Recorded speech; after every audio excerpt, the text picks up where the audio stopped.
নবী সাল্লাল্লাহু আলাইহি ওয়াসাল্লাম কি হুজুরদের নবী না আপনারও নবী? কথা বলেন, উত্তর দেন।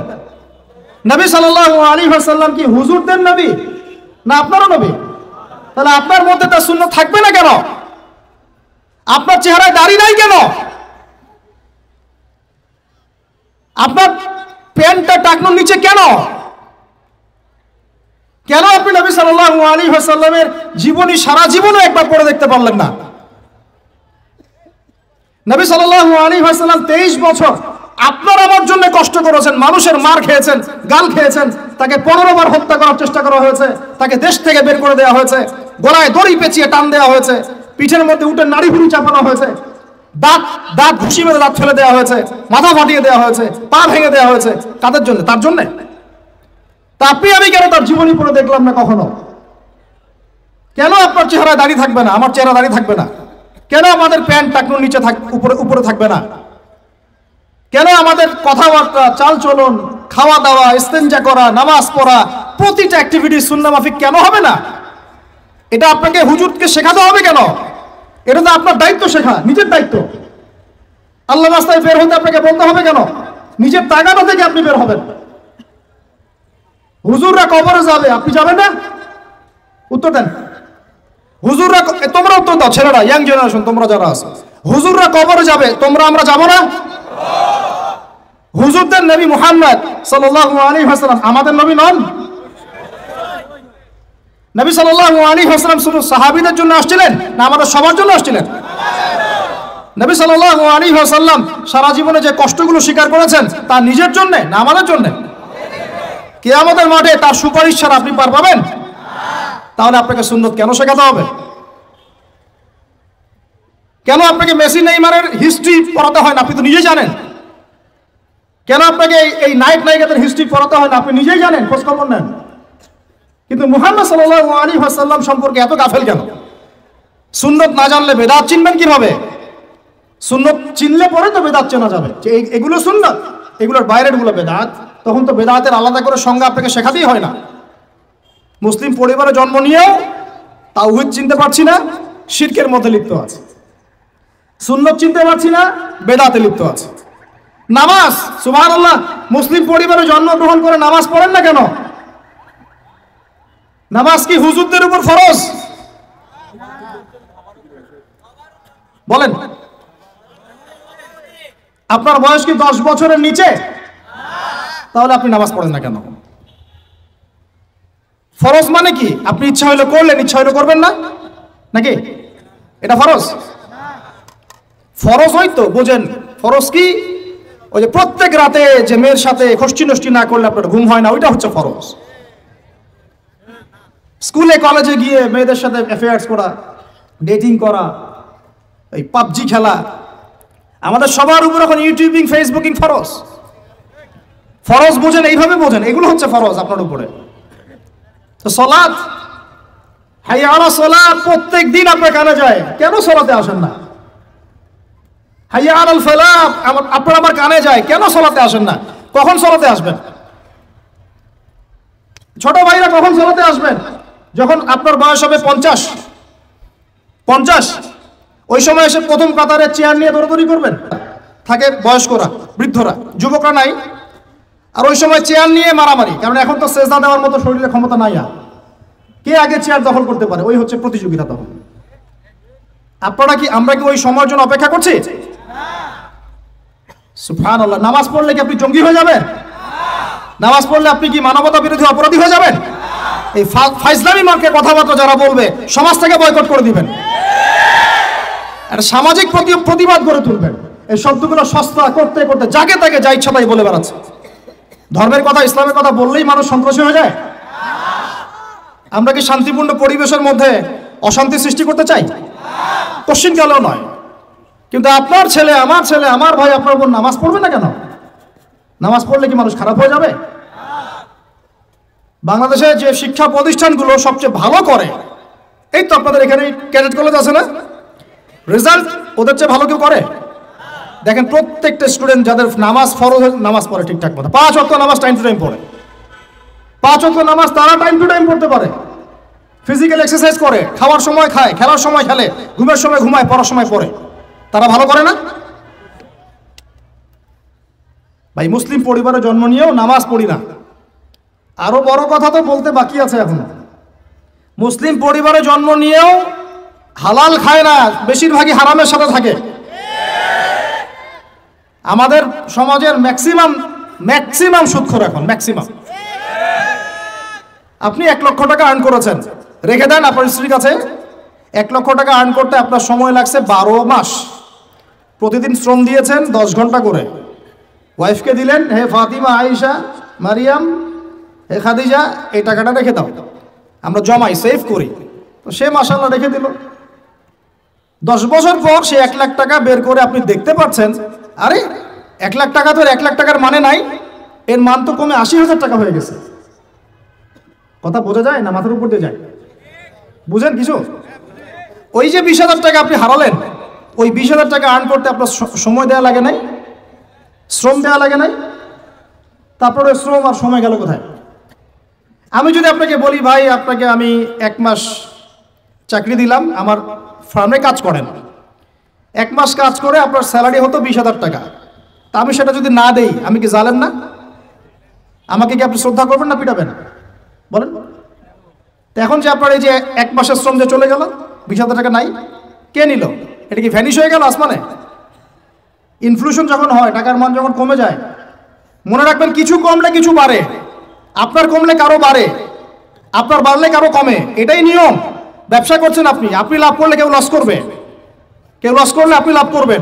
টাকা ঘুরতে থাকবে মার্কেটের মধ্যে। এগুলো বোঝাবে কি? আসলে আমি তো এখানে এগুলা কথা ডিটেলস বলতে পারবো না, আমার আলোচনার টপিক একটা আছে, ওইদিকে যেতে হবে। অর্থনীতি নিয়ে আমাদের এত জ্ঞানের স্বল্পতা, আর আমরা বিগত 20-30 বছর থেকে এমন বিষয় নিয়ে একে অপরের সাথে লড়াই করতেছি, মূল বিষয় বাদ দিয়ে। আস্তে আস্তে সুদের জালে আমরা একদম সবাই অক্টোপাসের মতো পেঁচিয়ে গেলাম।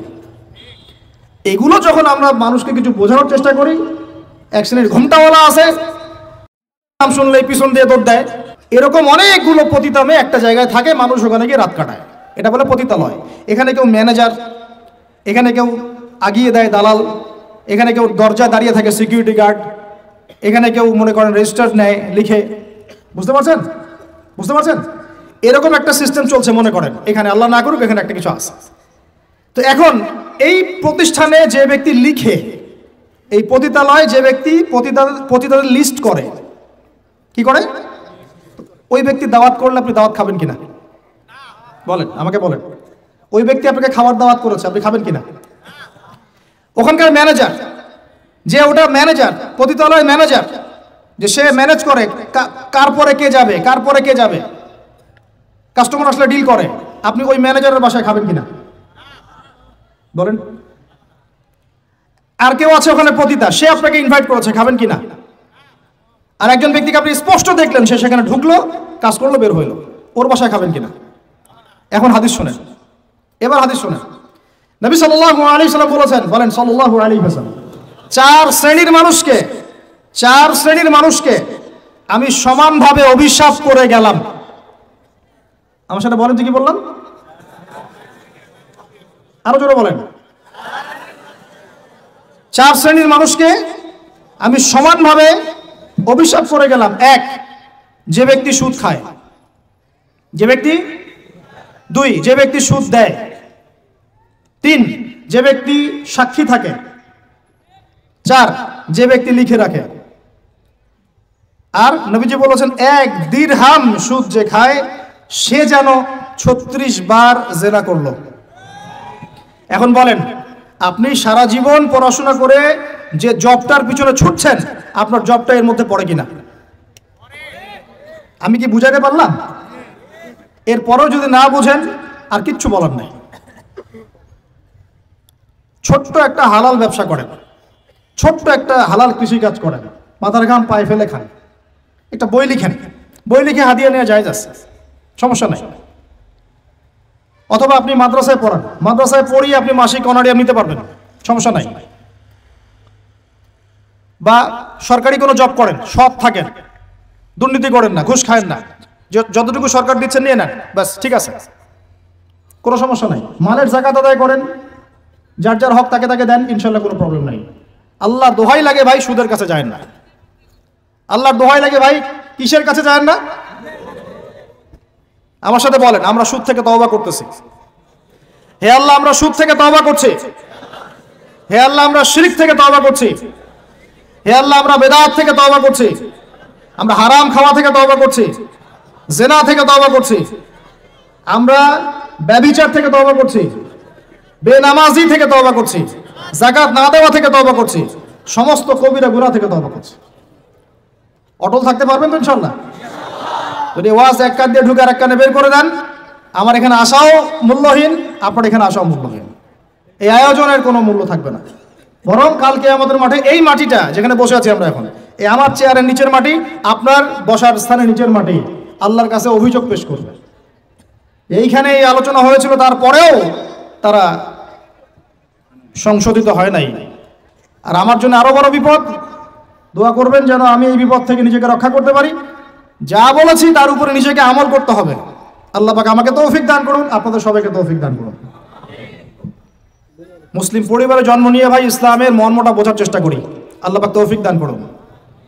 কালিমা শিখবেন, তাওহীদ শিখবেন, সুন্নত শিখবেন, হালাল খাবেন। আল্লাহ পাক তৌফিক দান করুন। যুবক ভাইরা চরিত্র হেফাজত করার চেষ্টা করি। যুবক ভাইরা চরিত্র হেফাজত করার চেষ্টা করি। হালাল রিজিকের পিছনে ছুটি। হালাল রিজিক হয়ে গেলেই বুক ফুলিয়ে বিয়ে করে ফেলবেন। এবার হাসতে পারেন, অনেক ধমক দিছি। হালাল রিজিক হয়ে গেলেই একটা বয়স সীমা দেয়া আছে। আচ্ছা ঠিক আছে, মানলাম, রাষ্ট্রে থাকেন, কিছু বিষয় মানতে হবে, না হলে আপনার গন্তব্য হবে ওই 14 শিখের পিছনে। অতএব 14 শিখের পিছনে যাওয়ার চাইতে, আচ্ছা মেনে নিলাম 18-21 না 18-23, আমি জানি না কত, 18-21, আচ্ছা ঠিক আছে, সমস্যা নাই, নেন, মানেন, তাও মানেন। হালাল রিজিক হয়ে গেছে, বয়স হয়ে গেছে, মেয়ের পিছনে না ঘুরে বুক ফুলিয়ে বিয়ে করে ফেলবেন। বিয়ের আগে পরিবারে বুঝাবেন, বুঝাতে বুঝাতে যদি কাজ না হয় তারপর বিদ্রোহ হবে ইনশাআল্লাহ। আর মনে রাখবেন, প্রত্যেক বিদ্রোহের পরেই সফলতা আসে। ঠিক আছে? আচ্ছা, মাশাআল্লাহ। আরেকটা নসিহত করে দিই, এটা আমার অন্যতম শ্রেষ্ঠ একটা অভিজ্ঞতা আর কি। সবসময় বোরখা দেখে পাগল হয়ে যাবেন না, কারণ সব বোরখার পিছনেই দিনদার মেয়ে থাকবে জরুরি না। দিনদার মেয়ে পাবেন কোথায় তাহলে? প্রত্যেক মাদ্রাসার মেয়ে দিনদার হবে নট নেসেসারি। জেনারেল শিক্ষায় শিক্ষিত মেয়েও দিনদার হতে পারে, সেও দিনদার হতে পারে, বুঝ থাকতে পারে। এটা সম্পূর্ণ ভাই ভাগ্যের ব্যাপার। কিসের ব্যাপার? এটা, এর উপর আমার আর কিছু বলার নাই। এটা সম্পূর্ণ ভাগ্যের ব্যাপার। আপনি হাজার বার পরখ করে দেখে শুনে করার পরেও পস্তাতে পারেন, এটা হতে পারে, আল্লাহ না করুক। এটা কিসের ব্যাপার? অতএব তাকদীর যে লিখেছেন তার সাথে যোগাযোগ করেন ইনশাআল্লাহ। কিভাবে? ইস্তেখারার মাধ্যমে, কিভাবে নফল নামাজের মাধ্যমে, কিভাবে সেজদায়, কিভাবে হাত তুলে তাহাজ্জুদে দোয়া করবেন, রব্বানা হাব লানা মিন আজওয়াজিনা ওয়া যুররিয়াতিনা কুররাতা আয়ুন ওয়াজআলনা লিল মুত্তাকিনা ইমামা। এই দোয়া চলবে। অতএব এই ডিসিশনটাতে ভুল করা যাবে না। একবার যদি এই ডিসিশনে ভুল করেন সারা জীবন পস্তাতে হবে। আমরা কি মুসলিম পরিবারে জন্ম নেওয়ার মর্মটা বুঝতে পারছি ভাই? আচ্ছা, আরেকটা কথা বলি, দেখেন এই কথাটা একটু ভালো করে শুনেন, তারপরে আমি পরের অংশে আসছি। এখানে আমার কিছু বলার আছে, তারপরে আমি শেষ করে দেবো ইনশাআল্লাহ। সময় আছে তো? আচ্ছা শোনেন, চাচা আবু তলেবের নাম শুনেছেন? কে ছিলেন? নবী সাল্লাল্লাহু আলাইহি ওয়াসাল্লামের, একটু বুঝাই, নবী সাল্লাল্লাহু আলাইহি ওয়াসাল্লামের জন্মের আগেই তার বাবা চলে যান, ইতিম মুহাম্মদ সাল্লাল্লাহু আলাইহি ওয়াসাল্লাম। তার মা আমিনা 6 বছর বয়সে ইন্তেকাল করেন। সিচুয়েশন বুঝতে পারছেন? 6 বছর একটা বাচ্চার বাবাও নাই, মাও নাই। তার দাদা আব্দুল মুত্তালিব তাকে সাথে রাখেন, খুব আদর করেন, খুব মহব্বত করেন, যেখানে যান সাথে করে নিয়ে যান। তিনি নেতা মানুষ, তার পাশের চেয়ারে তাকে বসতে দেন, বলেন আমার এই নাতি একদিন সাইয়্যেদ হবে, নেতা হবে, এই কথা বলেন। তিনি ইন্তেকাল করলেন 8 বছর বয়সে। তারপরে দায়িত্ব পেলেন চাচা আবু তলেব। নাম কি? এই 8 বছর বয়স থেকে নিয়ে নবী সাল্লাল্লাহু আলাইহি ওয়াসাল্লাম নবী হয়েছেন 40 বছর বয়সে, আর মক্কায় ছিলেন 13 বছর, প্রায় 53 বছর। প্রায় 53 বছর পর্যন্ত, 8 থেকে 53 বছর পর্যন্ত এই যে লম্বা সময় চাচা আবু তালেব নবী সাল্লাল্লাহু আলাইহি ওয়াসাল্লামকে পাহাড়ের মতো প্রোটেক্ট করেছেন, পাহাড়ের মতো। পাহাড়ের পিছনে আপনি দাঁড়ালে কি বাতাস লাগবে? এভাবে তিনি প্রোটেক্ট করেছেন নবী সাল্লাল্লাহু আলাইহি ওয়াসাল্লামকে। তার সন্তানদেরকে যা খাওয়াতেন তার চেয়ে ভালোটা নবীকে খাওয়াতেন সাল্লাল্লাহু আলাইহি ওয়াসাল্লাম। স্পেশাল রান্না তৈরি করে তাকে ডেকে নিয়ে বসতেন, কারণ এতিম ছেলে, মনে কষ্ট আছে, হয়তোবা সবার সামনে বলতে পারে না, ব্যাপারটা বুঝেন না? তিনি এইভাবে ট্রিট করতেন। এমনকি নবী হওয়ার পরে আল্লাহর নবী সাল্লাল্লাহু আলাইহি ওয়াসাল্লামের বিরুদ্ধে পুরা সমাজ চলে গেল। কেউ গালি দেয়, কেউ বলে সাহের, কেউ বলে কাযযাব, কেউ বলে ফারিকুল জামা। মানুষ গালিগালাজ শুরু করলো, নিন্দা গীবত তহমত শুরু করলো, অর্থনৈতিক বয়কট শুরু করলো, সামাজিকভাবে বয়কট করা শুরু করলো। এমন কোনো অত্যাচার নাই যা নবী সাল্লাল্লাহু আলাইহি ওয়াসাল্লামকে করা হয় নাই। বুঝতে পারছেন কথা? এইরকম একটা সিচুয়েশনেও চাচা আবু তালেব তিনি বলছেন, তারা তোমার দিকে আসতে পারবে না দলে দলে যতদিন আমি আবু তালেব দাফন হচ্ছি না মাটির তলে। কথা বুঝতে পারছেন? তারা তোমার দিকে আসতে পারবে না দলে দলে যতদিন আমি আবু তালেব দাফন হচ্ছি না মাটির তলে। এইরকম মানুষ চাচা আবু তালেব। মানে আমরা যারা এখানে উপস্থিত আছি, বাংলাদেশে 16 কোটি মুসলমান, সারা বিশ্বের যে এত কোটি মুসলমান, তার মধ্যে বেশিরভাগ মানুষকে যদি আপনি এক পাল্লায় রাখেন, চাচা আবু তালেবের অবদানটাকে আরেক পাল্লায় রাখেন, ওই পাল্লা ভারী হবে ইনশাআল্লাহ। কিন্তু শেষ পর্যন্ত চাচা আবু তালেব কালিমা লা ইলাহা ইল্লাল্লাহ পড়তে পারলেন না। কথা কি বুঝতে পারতেছেন ভাই? নবী সাল্লাল্লাহু আলাইহি ওয়াসাল্লাম বারবার বলতেছেন, চাচা খালি একটাবার কালিমা পড়েন, আমি আল্লাহর কাছে আপনার জন্য সুপারিশ করব, আমি আপনাকে জান্নাতে নিয়ে যাব, চাচা খালি একটাবার সাক্ষ্য দেন, শাহাদা দেন। হলো না। হাদিসের মধ্যে আসছে চাচা আবু তালেবকে জাহান্নামের সবচেয়ে উঁচু স্থানে রাখা হবে, যেখানে তার পায়ের গোড়ালি বা টাকনু পর্যন্ত আগুনে পুড়বে, এতেই তার মগজ টকবক করে ফুটতে থাকবে। নাউযুবিল্লাহ। নবী সাল্লাল্লাহু আলাইহি ওয়াসাল্লাম বলেছেন, আমি যদি না থাকতাম তাহলে আমার চাচাকে আরো নিচে রাখা হতো। এত কিছু করার পরেও ইসলাম কবুল না করার কারণে এই অবস্থা হলো। এখন কি ভাই আমি বুঝতে পারছি যে আল্লাহ পাক যে আমাদেরকে বিনা জিজ্ঞাসাবাদ করেই মুসলিম পরিবারে জন্ম দিয়েছেন, আল্লাহ পাক আমাদের উপর কত রহম করেছেন, আমাদের কত কৃতজ্ঞতা স্বীকার করা উচিত। বিশ্বাস করেন, আমাদের যে সকালবেলা টয়লেট হয় না, ওয়াশরুমে যান টয়লেট করেন, আলী ইবনে আবি তালেব রাদিয়াল্লাহু আনহু এরকম বাথরুম থেকে বের হয়ে পেটে হাত দিয়ে বলতেন, মানুষ যদি জানতো এই যে শুধু ক্লিয়ার করে টয়লেট হওয়াটা কত বড় নেয়ামত আল্লাহ পাকের, তাহলেও সারা জীবন সেজদায় পড়ে থাকতো। আমরা এগুলা বুঝি না, শ্বাস নেওয়ার নেয়ামত বুঝি না, পানি পান করছি, পানি আল্লাহ পাক দিয়েছেন, এটার নেয়ামত বুঝি না, গরম পানিতে ওযু করে আসলে নেয়ামত বুঝি না, সুস্থ আছি নেয়ামত বুঝি না, প্রত্যেকটা অর্গান ভালো আছে শরীরের নেয়ামত বুঝি না, রক্ত চলতেছে নেয়ামত বুঝি না। আমরা আল্লাহ পাকের নেয়ামতই বুঝি না, শুকরিয়া আদায় করি না। আর ওই যে কালিমা লা ইলাহা ইল্লাল্লাহ আল্লাহ পাক পড়ার তৌফিক দিয়ে মুসলিম বানিয়েছেন, এটা তো মোটেই বুঝি না। কত বড় নেয়ামত আল্লাহ দিয়েছেন আর কত ইহসান আল্লাহ করেছেন। এইটা জাস্ট আজকের লেকচার শুনে বুঝে বাসায় চলে যান, তাহলে ইনশাআল্লাহ আপনার একটা কৃতজ্ঞতাপূর্ণ হৃদয় সৃষ্টি হবে, এবং এই হৃদয়টা সৃষ্টি হলে পরেই আপনি আল্লাহর দিকে ফিরে আসবেন ইনশাআল্লাহ। তো যুবক ভাই, আমি যে এত পাপ করলাম সারা জীবনেও, তারপরেও যে আল্লাহ পাক আপনার উপর আমার উপর শাস্তি নাজিল করেন নাই, এই ঋণটা কি আমি শোধ করতে পারবো কিনা? বলেন, আমার সাথে কথা বলেন, পারবো আমরা? এই যে সারা জীবন সুদ খেয়ে যাচ্ছেন, আল্লাহ যে গজব এখনো দেন নাই, আমি কি এই ঋণটা শোধ করতে পারবো? এই যে মেয়েগুলো তোমরা যে পর্দা করতেছো না, বেহায়ার মতো বেপর্দায় ঘুরে বেড়াচ্ছ, এখন আল্লাহ পাক এখনো শাস্তি দেন নাই, শুকরিয়া আদায় করতে পারবে?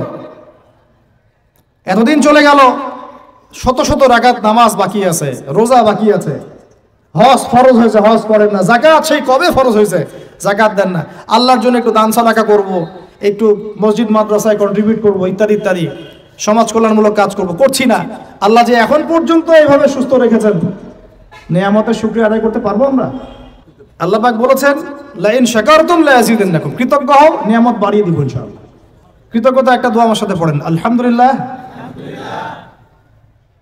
হামদান কাসীরান তাইয়িবান মুবারাকান ফি, আলহামদুলিল্লাহ কামা ইয়ানবাগি লিজালালি ওয়াজহিক ওয়া আযীমি সুলতানিক, আল্লাহুম্মা সাল্লি আলা মুহাম্মদ ওয়া সাল্লিম। প্রিয় ভাইরা, অনেক রাত গভীর করব না, মূল কথাগুলো এটুক। আল্লাহ রাব্বুল আলামিন আমাদের সবাইকে যেন মুসলিম পরিবারে জন্মগ্রহণ করতে পারার এই নিয়ামতের শুকরিয়া আদায় করার তৌফিক দান করেন। শুকরিয়া আদায় করব কিভাবে ভাই? 5 ওয়াক্ত নামাজ দিয়ে শুরু করতে হবে। নামাজ নাই ইসলাম নাই, নামাজ নাই ইসলাম নাই। নামাজ না পড়ে 14 বার জানাজার নামাজ পড়ালেও সে ব্যক্তি জান্নাতে যেতে পারবে না। বেনামাজি ব্যক্তি, হাদিসের পরিভাষা তাকে কাফের বলা হচ্ছে। কি বলা হচ্ছে? তাহলে এখন কি করব? তওবা করে ফিরে এসে কাজা আদায় করার চেষ্টা করব ইনশাআল্লাহ। এখন থেকে যেন কোনো নামাজ কাজা না হয় এবং ছুটে না যায়, আল্লাহ পাক যেন সেভাবে নামাজ পড়ার তৌফিক দান করেন।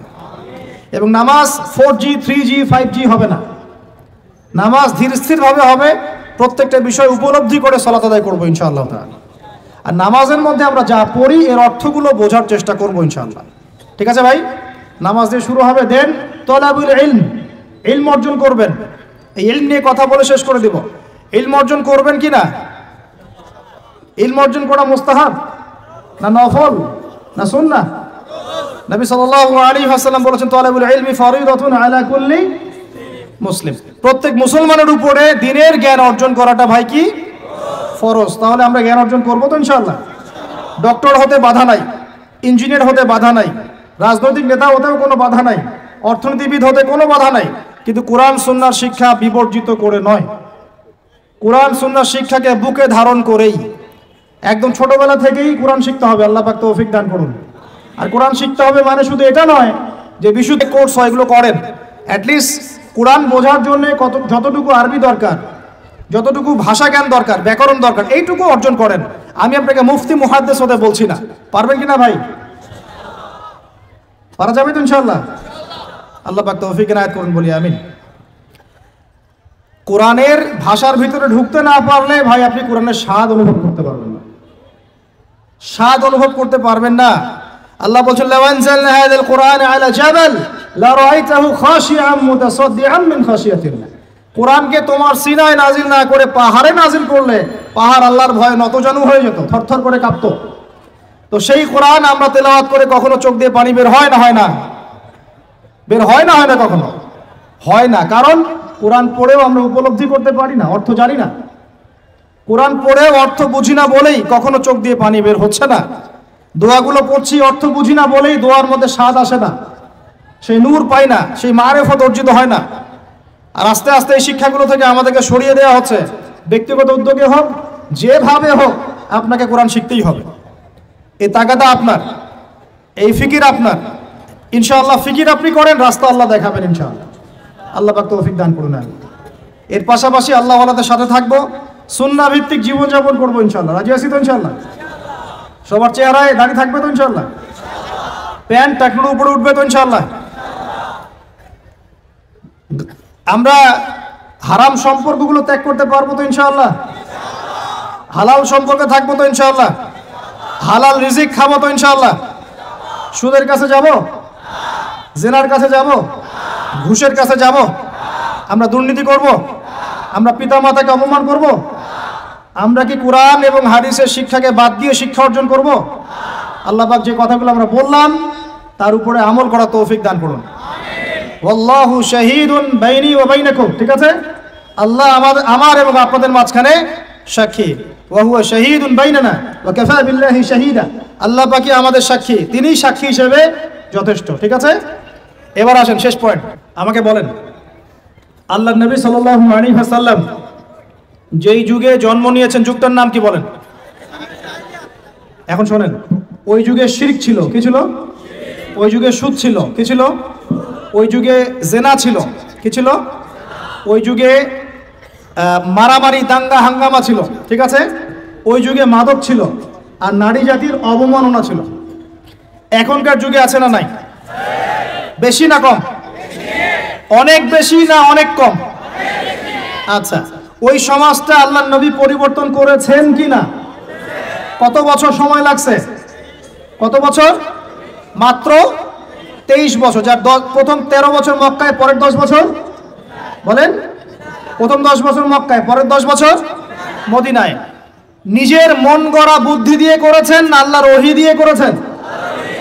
আবার বলি, নিজের মন গড়া বুদ্ধি দিয়ে করেছেন, নিজের প্রবৃত্তির অনুসরণ দিয়ে করেছেন, মানব রচিত আইন কানুন দিয়ে করেছেন, নাকি আল্লাহ পাকের বিধান দিয়ে করেছেন?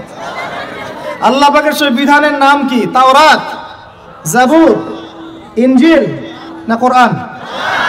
তাওরাত, জাবুর, ইনজিল আগে ছিল না ছিল না? ওগুলো এই যুগে চলবে না চলবে না? কেন চলবে না? কারণ কোরআন আসার পরে সব রহিত হয়ে গেছে। কোরআন আসার পর সব রহিত হয়ে গেছে। নবী সাল্লাল্লাহু আলাইহি ওয়াসাল্লামের পরে অন্য কোন নবীর অনুসরণ করলে চলবে কি চলবে না? চলবে? চলবে না। কেন? কারণ শেষ নবী এসেছেন, আমরা তার উম্মাহ, আমরা তাকে ফলো করব। শেষ নবী এসেছেন, শেষ আসমানি কিতাব নিয়ে আসছেন, এরপরে কোন আসমানি কিতাব আসবে? আসবে না। আর কোন নবী আসবে? আচ্ছা, এখন আপনারা এতটুকু সাক্ষ্য দিলেন, আমরা বুঝলাম যে আল্লাহর নবী সাল্লাল্লাহু আলাইহি ওয়াসাল্লাম সমাজ পরিবর্তন করেছেন আল্লাহর ওহী দিয়ে। কি দিয়ে ভাই? সেই ওহী সমান সমান কোরআন এবং হাদিস। কোরআন এবং ওহী সমান সমান বলি কোরআন এবং, আবার বলেন, ওহী সমান সমান কোরআন এবং হাদিস। আছে না নাই? হাদিস লাগবে না লাগবে না? না শুধু কোরআন মানলেই হবে? শুধু হাদিস মানলে হবে? শুধু কোরআন মানলে হবে? না দুটো একসাথে মানতে হবে? আচ্ছা, এবার আসেন, নবী সাল্লাল্লাহু আলাইহি ওয়াসাল্লাম কোরআন এবং হাদিস দিয়ে প্রথমে সাহাবীদেরকে শিখিয়েছেন না শেখান নাই? জ্ঞান শিখিয়েছেন কিনা? প্রথম ওহী কি বিষয়ে এসেছিল? নামাজ, যাকাত, পর্দা, জিহাদ নাকি জ্ঞান শিক্ষা? প্রথম ওহী কোনটা? ইকরা বিসমি রাব্বিকাল্লাযী। তাহলে প্রথম ওহী কি কেন্দ্রিক? রাজনীতি কেন্দ্রিক, অর্থনীতি কেন্দ্রিক না শিক্ষা কেন্দ্রিক? তাহলে প্রথম ওহী হচ্ছে শিক্ষা কেন্দ্রিক। ইকরা বিসমি রাব্বিকাল্লাযী খালাক। পড়ুন আপনার রবের নামে যিনি আপনাকে সৃষ্টি করেছেন। মানে পড়ুন আপনার রবের নামে যিনি আপনাকে। তার মানে শিক্ষা কাকে বলে? শিক্ষা তাকে বলে যা আমাকে রব চেনাবে। আবার বলেন, শিক্ষা কাকে বলে? যা আমাকে রব্বিকাল্লাযী খালাক। ইকরা বিসমি রব্বিকাল্লাযী খালাক। পড়ুন আপনার সেই রবের নামে যিনি আপনাকে সৃষ্টি করেছেন। তাহলে শিক্ষা কাকে বলে? যা আমাকে আমার রব চেনাবে। তাহলে যে শিক্ষা আমাকে রব থেকে দূরে সরায় সেটা কি? যে শিক্ষাটা আমাকে আমার রব থেকে দূরে সরায় সেটা কি? সুশিক্ষা না কুশিক্ষা? সুশিক্ষা না কুশিক্ষা? আরো আসতে বলেন, সুশিক্ষা না কুশিক্ষা? যে শিক্ষা আমাদেরকে রব থেকে দূরে সরায় সেটা কি সুশিক্ষা না কুশিক্ষা? আর যে শিক্ষা আমাদেরকে রবের কাছাকাছি নিয়ে যায় সেটার নাম কি? সুশিক্ষা। নবী সাল্লাল্লাহু আলাইহি ওয়াসাল্লাম সমাজ পরিবর্তন করেছেন কোন শিক্ষা দিয়ে? সুশিক্ষা না কুশিক্ষা? আচ্ছা, এবার তিনি সাহাবীদেরকে এটা শিক্ষা দিলেন। একই সাথে তিনি কি শুধু শিক্ষাই দিয়েছেন না আমল করে দেখিয়েছেন? শুধু বলেই গেছেন না আমল করে দেখিয়েছেন? আচ্ছা, তিনি কি শুধু বাহ্যিক শিক্ষাই দিয়েছেন না কলবটাকেও পরিবর্তন করেছেন? আধ্যাত্মিকত্ব তাজকিয়া অর্জন করা হয়েছিল না হয় নাই? হয়েছে। এই শিক্ষাটার দাওয়াত মানুষকে দিয়েছেন না দেন নাই? এরপরে তার উপর অত্যাচার এসেছে না আসে নাই? তার তিনি সবর করেছেন না করেন নাই? তাকে দেশ থেকে চলে যেতে হয়েছে না হয় নাই? মদিনায় গিয়ে ইসলামিক রাষ্ট্র কায়েম হয়েছে কি হয় নাই? তারপরে ওই ওহীর বিধানকে প্রতিষ্ঠা করার জন্য দাওয়াতের সাথে সাথে জিহাদ করতে হয়েছে কি হয় নাই? এভাবে বদর, উহুদ, খন্দকের পথ পাড়ি দিয়ে মক্কা বিজয় হয়েছে কি হয় নাই? তাহলে পুরো সমাজটা পরিবর্তন হলো কিসের বদৌলতে? আল্লাহ পাকের ওহীর রেভলিউশন বা বিপ্লবের বদৌলতে। আবার বলি, আল্লাহ পাকের ওহীর রেভলিউশন বা বিপ্লবের বদৌলতে। এখন আসেন, এই সিলসিলা কি নবীর ইন্তেকালের পরপর বন্ধ হয়ে গিয়েছিল নাকি পুরো চলতে আছিল? চলতে আছিল। সাহাবায়ে কেরাম কি ওই নীতির উপরে ছিলেন কি ছিলেন না? আবু বকর সিদ্দিক ছিলেন না ছিলেন না? ওমর ইবনে খাত্তাব, উসমান বিন আফফান, আলী ইবনে আবি তালেব তারা ওই নীতির উপর ছিলেন কি ছিলেন না? তারপরে চার ইমামের যুগে তারা ছিলেন না ছিলেন না? তারপরে ফুকাহায়ে কেরামের যুগে ছিলেন না ছিলেন না? মুহাদ্দিসিনে কেরাম তারা ছিলেন না ছিলেন না? এভাবে যুগের পর যুগ যুগের পর যুগ যুগের পর যুগ ইসলামী শিক্ষাকে বাদ দিয়ে মুসলিমরা সফল হয়েছে না ইসলামী শিক্ষা বুকে ধারণ করে সফল হয়েছে? আরো আসতে বলেন। ইসলামী শিক্ষাকে বুকে ধারণ করে যুগের পর যুগ আমরা সফল হয়েছিলাম না এটাকে বর্জন করে সফল হয়েছিলাম? এবার আসেন, এখনকার আধুনিক বিশ্বের যে কোনো সাবজেক্ট আমি চ্যালেঞ্জ করতেছি, chemistry, physics, astrophysics, philosophy, political affairs, অর্থনীতি, ম্যাথামেটিক্স, সায়েন্স অ্যান্ড টেকনোলজি, যে কোনো সাবজেক্টের গোড়ায় আপনি যাবেন, আপনি ওই সোনালী যুগের কোনো না কোনো মনীষীকে খুঁজে পাবেন। আমার কথা বুঝতে পারলেন? এই বিশ্বের যে কোনো সাবজেক্ট কিসের প্রযুক্তির বড়াই করতেছেন? অ্যালগরিদম ছাড়া প্রযুক্তি অচল। আপনি ল্যাপটপ খুলতে পারবেন না, টাইপ করতে পারবেন না। যে বইটা ইসলামের এগেনস্টে লিখেছেন ওই বইটা টাইপ করতে পারবেন না যদি অ্যালগরিদম না থাকে। আর সেই অ্যালগরিদম আবিষ্কার করেছেন একজন মুসলিম মনীষী। মেডিকেল সায়েন্সে যাবেন, মেডিকেল সায়েন্সের যত থিওরি আছে ইবনে সিনার বইয়ের উপর দাঁড়িয়ে আছে। কার বইয়ের উপরে? এই যে আপনি ফিলোসফিক্যাল থটসের কথা বলেন, দার্শনিক মতবাদগুলোর কথা বলেন, আপনি ইমাম গাজ্জালির বাইরে যেতে পারবেন না। আমি ইবনে রুশদের বাইরে যেতে পারবো না। আপনি অ্যাস্ট্রোফিজিক্সের কথা বলেন, কেমিস্ট্রির কথা বলেন, জাবির ইবনে হাইয়ান ছাড়া কেমিস্ট্রি অচল। তোমরা এগুলো জানো না? জীববিজ্ঞান এরা পারবে? জীববিজ্ঞান কি ইবনে সিনার থিওরির বাইরে যেতে পারবে? ম্যাথামেটিক্স ওমর খৈয়ামের বাইরে যেতে পারবে? আল খাওয়ারিজমির বাইরে যেতে পারবে? ইবনে রুশদের বাইরে যেতে পারবে? এরকম বহু নাম বলতে থাকলে সারা রাত যাবে, আমার কাছে নোট করা আছে। এমন কোন সাবজেক্ট নাই।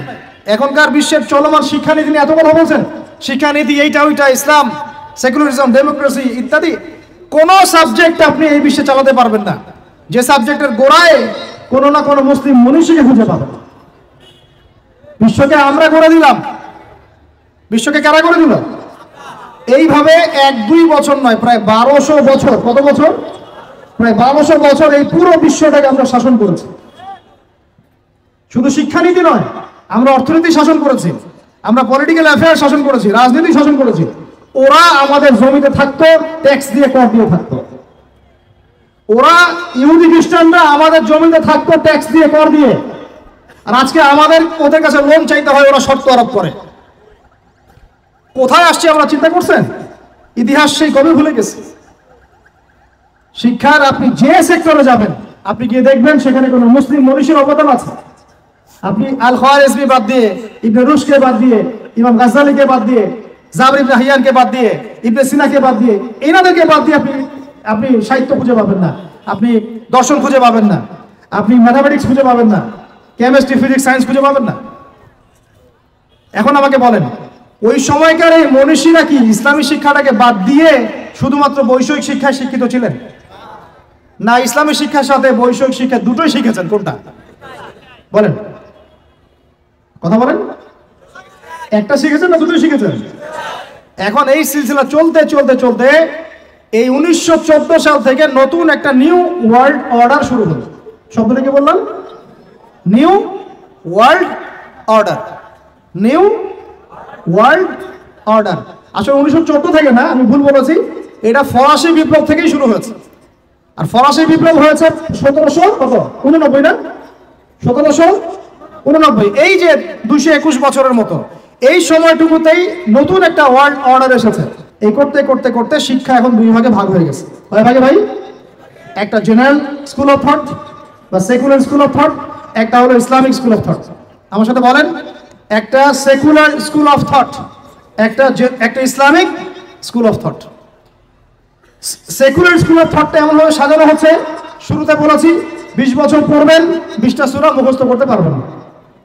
সোজা কথা, এই শিক্ষার মূল উদ্দেশ্য দুনিয়া, দুনিয়া এবং দুনিয়া। দুনিয়া শিক্ষার দরকার নাই তা বলছি না, বলছি এই শিক্ষাটা ইসলামকে কাট অফ করে, বিবর্জিত করে শুধু দুনিয়ার দিকে ফোকাস করছে। আর পক্ষান্তরে আরেকটা শিক্ষা যেটা ইসলামিক, এখানে মাশাআল্লাহ আমরা কোরআন হাদিস শিখছি বটে, তবে বর্তমান অর্থনীতি, বর্তমান রাজনীতি, বর্তমান ওয়ার্ল্ড অ্যাফেয়ার্স, বর্তমান জিওপলিটিক্স, বর্তমান দর্শন, এই জিনিসগুলোর ল্যাকিংস আছে। কোনো কোনো সময় দেখা যায় একজন ইমাম সাহেব নামাজ পড়াতে পারেন কিন্তু অর্থনীতি বোঝেন না। একজন বক্তা দায়ী আলেম মানুষ, তিনি মাশাআল্লাহ বয়ান করেন, কোরআন সুন্নাহ দিয়ে ওয়াজ করতে পারেন, কিন্তু তিনি ইংরেজি বোঝেন না, সায়েন্স বোঝেন না, ইকোনমি বোঝেন না, ওয়ার্ল্ড অ্যাফেয়ার্স বোঝেন না। কেন এরকম হলো? কারণ এই সিলেবাসের মধ্যে এই জেনারেল সাবজেক্টগুলোর ঘাটতি ছিল। বুঝতে পারতেছি আমি কি? বুঝতে পারতেছেন? আবার এই যে একজন ব্যক্তি মাশাআল্লাহ এমবিবিএস ডক্টর, তিনি ইমামতি করতে পারছেন না কেন? এমবিবিএস ডক্টর ইমামতি করতে পারছেন না কেন? তার কেরাত শুদ্ধ না কেন? কারণ তিনি তার পুরো স্টুডেন্ট লাইফে অনেক কিছু শিখেছেন, বাট কোরআন শেখেন নাই। বুঝতে পারছি? দুইটা দৌড়াচ্ছে দুই দিকে। দুটা কোন দিকে? দুইটা দুই দিকে। এই হলো আমাদের বর্তমান শিক্ষা সংকট। এটাকে আমি বলি শিক্ষার মেরুকরণ। শিক্ষার মেরুকরণ মানে দুই মেরুতে দৌড়াচ্ছে দুইটা। উচিত ছিল বিগত 100 বছর থেকেই এই দুটাকে সমন্বয় করা, তাহলে আজকে টিকটক জেনারেশন দেখতে হতো না, বেয়াদব প্রজন্ম দেখতে হতো না, এই মাদকদ্রব্য সেবনকারী জেনাকার প্রজন্ম দেখতে হতো না। তারা হালাল হারাম বুঝতো, নীতি নৈতিকতা বুঝতো, শেকড় চিনতো। তাদেরকে ওমর ইবনুল খাত্তাবের নাম জানাতে হতো না, খালিদ বিন ওয়ালিদকে চেনাতে হতো না, বিন কাসিম আর তারেক বিন জিয়াদের নাম শোনাতে হতো না। সমস্যাটা বুঝতে পারছেন ভাই? কোন জায়গায় সমন্বয় হয় নাই? কি হয় নাই? সমন্বয়ে যারা করার চেষ্টা করেছেন সেটা আমি প্রশংসার দাবি রাখে তারা অবশ্যই, কিন্তু এটাও বিশ্বের চ্যালেঞ্জ মোকাবেলার জন্য যথেষ্ট হয় নাই। তো কথাগুলো অনেক বড় স্কেলের, এগুলো বাস্তবায়ন করা অনেক বড় ব্যাপার, অনেক কঠিন, রাস্তা অনেক জটিল, কিন্তু এই কাজটা আমরা সবাই মিলে করবো ইনশাআল্লাহ। আল্লাহর কসম করে বলতেছি, এই কাজ যদি আমরা আগামী 20 থেকে 30 বছরে করতে ব্যর্থ হই, আরো 20 বছর পর আপনি এমন একটা প্রজন্ম পাবেন শুদ্ধ করে সালামটাও দিতে পারবে না। দেখে নিয়েন আপনি, শুদ্ধ করে সালাম তো দিতে পারবেই না, আল্লাহ পাকের কালিমা লা ইলাহা ইল্লাল্লাহ ঠিকমতো উচ্চারণ করতে পারবে কিনা সন্দেহ আছে। নামাজটাকে সে অপশনাল মনে করবে। রমজান মাসে বাইরে সিগারেট টান দিয়ে বের হবে, ও যে আর কি করতে পারে, দেখবে যে পশু হয়ে গেছে, বালহুম আদল, বরং তার চেয়ে নিকৃষ্ট হয়ে যাবে, যদি না আমরা এই শিক্ষাটাকে সমন্বয় করতে পারি। এখন সমন্বয়ের পথ ও পদ্ধতি কয়টা? আমার ক্ষুদ্র গবেষণায় 3টা। কয়টা ভাই? আচ্ছা, এটাই শেষ কথা। পথ ও পদ্ধতি খুব কম। কেন কম? কারণ আমাদের কাছে কোনো শক্তি নাই। এখানে বসে অনেক কথা বললাম, অনেক কিছু বোঝানোর চেষ্টা করলাম, এই পর্যন্তই। আমার হাতে কোনো ক্ষমতা নেই, এবং আমার মতো হাজার হাজার আবুদ আদনান বা আপনার মিজানুর রহমান আজহারি, হ্যাঁ, আরো যারা বড় বড় স্কলার আছেন, কেউই কিছু করতে পারবেন না। কেন? কারণ আমাদের হাতে কোনো পলিটিক্যাল পাওয়ার নাই, আমাদের হাতে কোনো সোশ্যাল পাওয়ার নাই, আমাদের হাতে কোনো আপনার কি বলে শাসন ক্ষমতা আমাদের হাতে নাই। কে করতে পারবেন? যিনি একজন সৎ নেতা, যিনি একজন সৎ নেতা, যোগ্য নেতা, যাকে আল্লাহ দিনের বুঝ দিয়েছেন, যার কোরআন সুন্নাহর জ্ঞান আছে, দিনের বুঝ আছে, সমকালীন প্রেক্ষাপট সম্পর্কে সচেতন, তিনিই করতে পারবেন ইনশাআল্লাহ। আমরা দোয়া করে আল্লাহ পাক যেন এমন মানুষ উপর থেকে নিয়ে আসে, বলেন আমিন। আল্লাহ পাক এমন মানুষ উপর থেকে নিয়ে আসে, এরকম যোগ্য মানুষদেরকে আল্লাহ পাক উপরে নিয়ে যান।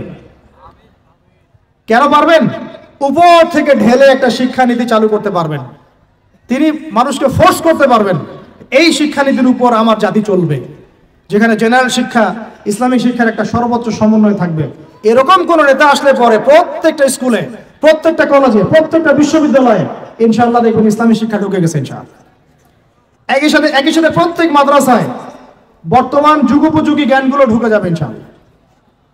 তিনি পারবেন সবাইকে এক টেবিলে বসাতে। এটা আমার আপনার সাধ্যের মধ্যে নাই, কিন্তু আপনাকে পথ দেখাতে পারবো। কি দেখাতে পারবো? তো বলতে পারবো যে কিভাবে হলে সম্ভব হতো। এটা একটা বিশাল জিনিস। এই জায়গা থেকে যদি শক্তি না আসে ইসলাম মুসলিমদের, নিচু লেভেলে আপনি যত কাজই করেন এটা সাস্টেন করবে না। এটা একটা পথ। যদি আমাদের উপরে এমন কোন নেতৃত্ব আসে যারা প্রত্যেকটা শিক্ষা ব্যবস্থাকে ঢেলে সাজাতে পারবে, ইনশাআল্লাহ জাতিকে বাঁচানো সম্ভব, এখনো সম্ভব, আযাব আসার আগেই বাঁচানো সম্ভব। আমার কথা বোঝা যায়? 1 নম্বর পথ। এই পথটা কঠিন না সহজ? বলেন। মারাত্মক কঠিন। এটা কি? মারাত্মক কঠিন, কারণ এটা সম্পূর্ণ আল্লাহ পাকের ইখতিয়ার। কারণ কুলিল্লাহুম্মা মালিকাল মুলক তুতিল মুলকা মান তাশা ওয়া তানজিউল মুলকা মিম্মান তাশা। আল্লাহ পাক হচ্ছেন ক্ষমতার অধিকারী, যাকে ইচ্ছা ক্ষমতা দেন, যার ইচ্ছা কেড়ে নেন। আয়াতটা মনে আছে? تؤتي الملك من تشاء وتنزع الملك ممن تشاء وتعز من تشاء وتذل من تشاء بيدك الخير। আল্লাহ পাকের হাতেই এই সব ক্ষমতা, তিনি দিতে পারেন, নিতে পারেন, ইজ্জত দিতে পারেন, কমাতে পারেন। এটা একটা পথ। এই পথটা যদি আল্লাহ পাক আমাদের জন্য উন্মুক্ত করে দেন কোনোভাবে, বা যারা আছেন তাদের মতো ওই বুঝটা দান করেন, তাহলে এই জাতিকে বাঁচানো সম্ভব, উপরের লেভেল থেকে বাঁচানো সম্ভব। কেন? কারণ আমরা যদি সবাইকে মাস্ক পরতে ফোর্স করতে পারি, আমরা সব শিক্ষা প্রতিষ্ঠানে প্রাইমারি লেভেলে কোরআন শিক্ষা বাধ্যতামূলক করতে পারি। কথা বোঝা যায়? আমি যে মাঠে বসে কথা বলছি, এটা তো ইউনিভার্সিটি না, ডিগ্রি কলেজ। আপনি ডিগ্রি কলেজের সবগুলো স্টুডেন্টকে ডাকেন দেখি এবং কোরআন তেলাওয়াত চেক করেন। ডিগ্রি কলেজ মানে তার বয়স কত এখন? 24, 25? 25 বছরে তার কোরআন তেলাওয়াত সহি হয় নাই, কারণ উপর থেকে তাকে কোনো চাপিয়ে দেওয়া হয় নাই।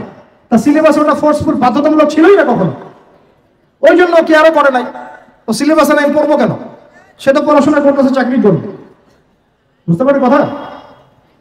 শিক্ষকদেরকে ডাকেন সব বিশ্ববিদ্যালয়ে, বড় বড় বিশ্ববিদ্যালয়ের শিক্ষকদেরকে ডেকে একটা টেবিলে বসান, কোরআন তেলাওয়াত চেক করেন।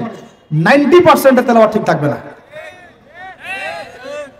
জাতির শিক্ষক তারা, জাতির এই বাঙালি জাতির শিক্ষক তারা কোরআন তেলাওয়াত করতে পারে না। আর কিভাবে বলবো আপনাদেরকে?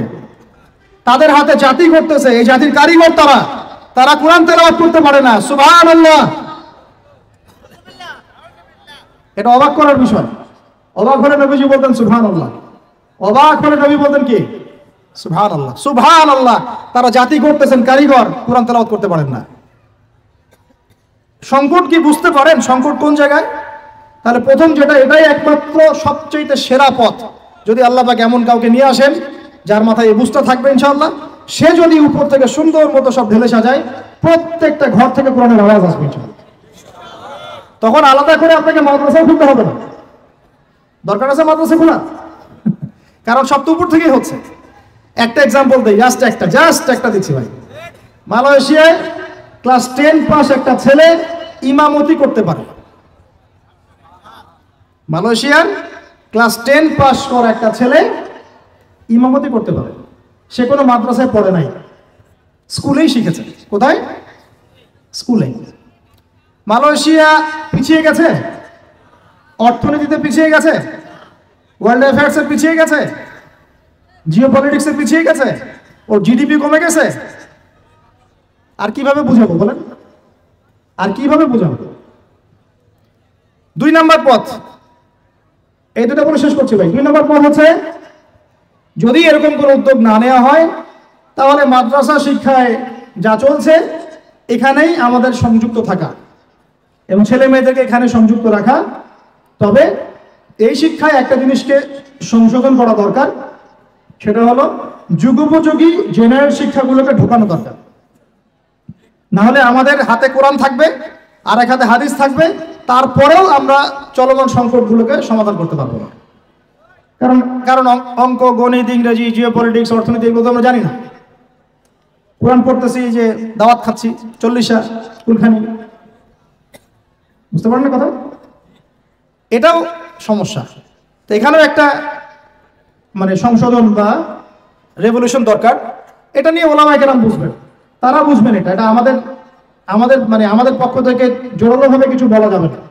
ওলামায়ে কেরাম তারা বসে পরামর্শ করে একটা সিদ্ধান্তে আসলে তারপরে জেনারেল উপকারী সাবজেক্টগুলোকে ঢোকানো যেতে পারে, তাহলে একটা সলিউশন হবে। তখন কি হবে যে আচ্ছা ঠিক আছে, ওইটা না হয় পুরোই সেকুলার হয়ে গেল, আমরা অ্যাটলিস্ট ইসলামিক শিক্ষার সাথে থাকলাম।